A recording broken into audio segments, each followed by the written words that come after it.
श्री स्वामी समर्थ. अध्याय 35. श्री नृसिंह सरस्वतींनी रुद्राचे महात्म्य सांगितल्यावर त्या स्त्रीने मला काहीतरी मंत्रोपदेश द्या अशी त्यांना विनंती केली.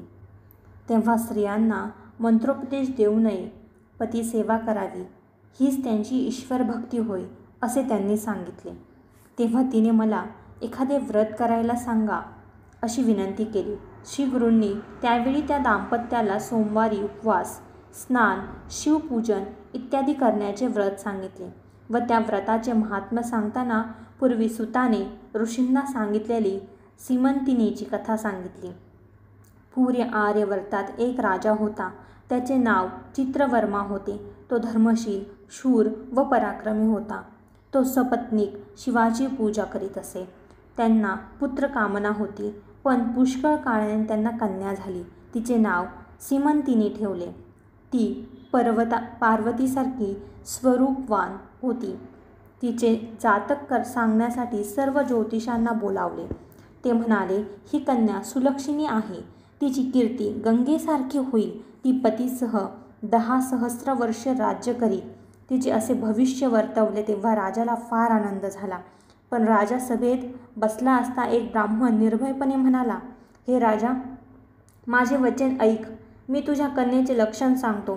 तुझ्या कन्येच्या नशिबात 14व्या वर्षी वैधव्य आहे. ते ऐकून राजा एकदम बेशुद्ध पडला. तो ब्राह्मण तसे सांगून तात्काळ निघून गेला. हे सर्व सीमंतिनीला माहिती पडले. त्यामुळे ती विचारात पडली. पुढे याज्ञवल्क्य ऋषींची पत्नी मैत्रायणी राजमहालात आली. सीमंतिनीने तिला वंदन केले आणि तिची विनवणी केली. माझे रक्षण करा, माझे सौभाग्य स्थिर राहील असा उपाय सांगा. कन्येचे बोलणे ऐकून मैत्रायणी म्हणाली, तू शंकराला शरण जा, म्हणजे तुझे सौभाग्य स्थिर राहील. तिने सीमंतिनीला एक व्रत करण्यास सांगितले. सोमवारी उपवास करावा, शिवाची पूजा करावी. शिवाच्या अभिषेकाने पापाचा क्षय होतो. पीठ पूजन केले तर साम्राज्य मिळते.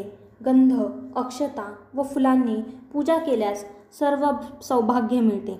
तेव्हा हे मुली, तू सोमवारचे व्रत कर. त्यामुळे मोठी संकटे, कष्ट व दुष्कर्मे यांचा परिहार होतो. पार्वती व शंकर यांची पूजा केल्यास सर्व पापे दूर जातात. असे ऐकून सीमंतिनीने लगेच त्या व्रताचा स्वीकार केला. नल-दमयंतीच्या वंशात इंद्रसेन राजाचा राजकुमार चंद्रागंध याच्याबरोबर तिचा विवाह झाला. विवाह सोहळा खूप थाटात पार पडला. राजाने वऱ्हाडी मंडळींची अनेक द्रव्ये व अलंकार देऊन पाठवणी केली. पण कन्येच्या स्नेहामुळे राजपुत्र आला व कन्येला ठेवून घेतले.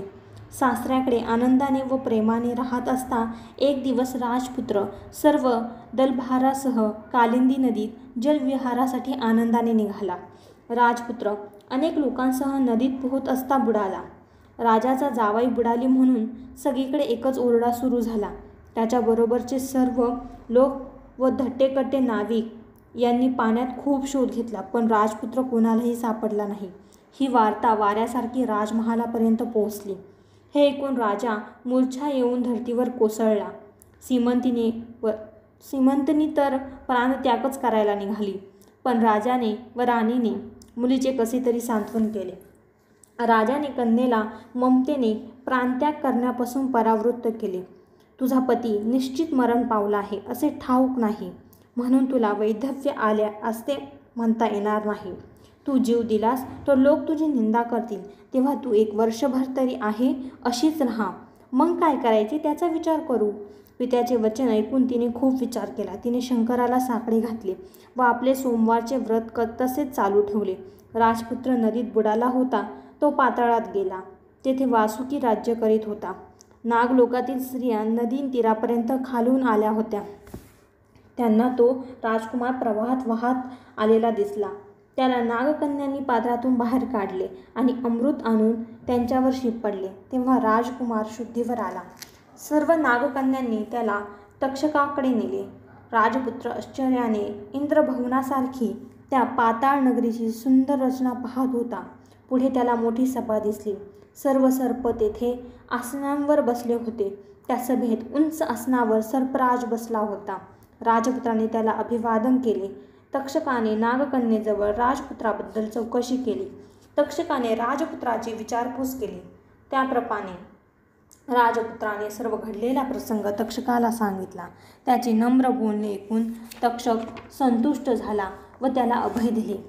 तक्षक राजपुत्राला इथेच सुखाने राहा असे सांगत होता, पण राजपुत्र त्याला विनवणी करीत म्हणाला, मी माझ्या पित्याचा एकुलता एक मुलगा आहे. माझी पत्नी 14 वर्षाची असून शिवव्रती, सुशील, सुस्वरूप आहे. माझे मन तिकडे ओढ घेत आहे. माझे सर्व आप्तेष्ट, माता पिता, पत्नी माझ्यासाठी दुःख करीत असतील.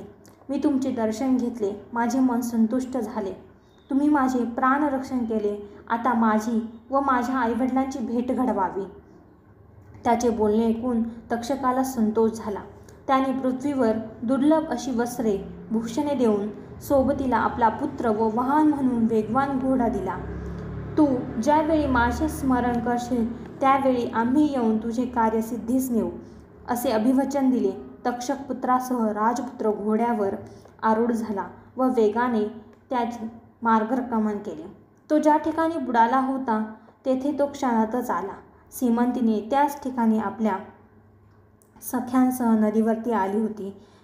त्याला पाहून तिला आपल्या पतीचा भास होत आहे, परंतु त्याचबरोबर नागकुमार होता, त्यामुळे तिला खात्री वाटत नव्हती. राजकुमाराने सीमंतिनीला बघितले तेव्हा त्याचाही मनाची तीच अवस्था झाली, परंतु तिच्या अंगावर सौभाग्यालंकार नव्हते, त्यामुळे तोही संभ्रमात पडला. मग त्याने धीर करून सीमंतिनीची विचारपूस केली. तिला काय बोलावे तेच सुचेना, म्हणून तिला सख्यांनी तिची सर्व माहिती सांगितली. सीमंतिनीने धीर करून विचारले, आपण माझी एवढी चौकशी का करता? आपण कोण, कुठले ते आम्हालाही कळावे. त्याच्या एकंदर बोलण्यावरून व वागण्यावरून हाच आपला पती आहे अशी सीमंतिनीची खात्री पटू लागली. परंतु तिचे दुसरे मन सांगत होते, आपला पती नदीत बुडाला, मग मला सारखा भास का होत आहे? हे माझ्या व्रताचे फळ असेल? मैत्रायणीने सांगितलेले होते ते खरे ठरत असेल? अशा प्रकारचे विचार मनात चालू असताना इकडे राजपुत्र घोड्यावर स्वार झाला व सीमंतिनीचा निरोप घेऊ लागला. तक्षकाच्या पुत्रासह तो आपल्या नगराच्या वेशीजवळ येऊन पोहोचला. मध्यंतरीच्या काळात शत्रुपक्षाने इंद्रसेनाचा घात करून राज्य बळकावले होते. तक्षकाच्या पुत्राला त्याने आपला प्रतिनिधी म्हणून नगरात पाठवले व सर्व वस्तुस्थिती समजावून सांगितली. माझ्या वडिलांना तुरुंगातून मुक्त करून राज्यपदावर बसवा, नाहीतर तुम्हा सर्वांचा संहार करीन. चंद्रगदाला तक्षकासारखा मित्र मिळाला आहे. त्याचे बोलणे ऐकून इंद्रसेनाने शत्रू विचार करू लागले. आपण केलेल्या निज कृत्याची त्यांना लाज वाटू लागली. त्यांनी इंद्रसेनाची झालेल्या गोष्टीबद्दल माफी मागितली आणि आमचे प्राण वाचवा अशी विनंती केली. इंद्रसेनाला तक्षकपुत्राने सांगितले, तुमचा पुत्र आला आहे. तो वासुकीच्या भेटीसाठी गेला होता. तो आता तुमच्या भेटीसाठी येत आहे. मंत्री, पुरोहित व नागरिक राजपुत्र परत आला म्हणून त्याचे भेटीस नवल करीत निघाले. अशा रीतीने पुत्राची व पित्याची भेट झाली. चंद्रगदाने पित्याला साष्टांग नमस्कार घातला.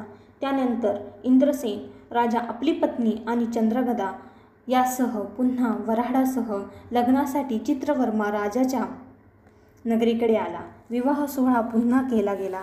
श्री गुरुदत्त व त्याच्या पत्नीला म्हणाले, माझी आज्ञा म्हणूनच तुम्ही सोमवारचे व्रत करा. ते व्रत केलेत म्हणजे तुमच्याकडून माझी सर्व सेवा घडली असे होईल. तेव्हा त्या दत्त विप्राने पत्नीसह सोमवारचे व्रत करण्यास आरंभ केला. श्री स्वामी समर्थ.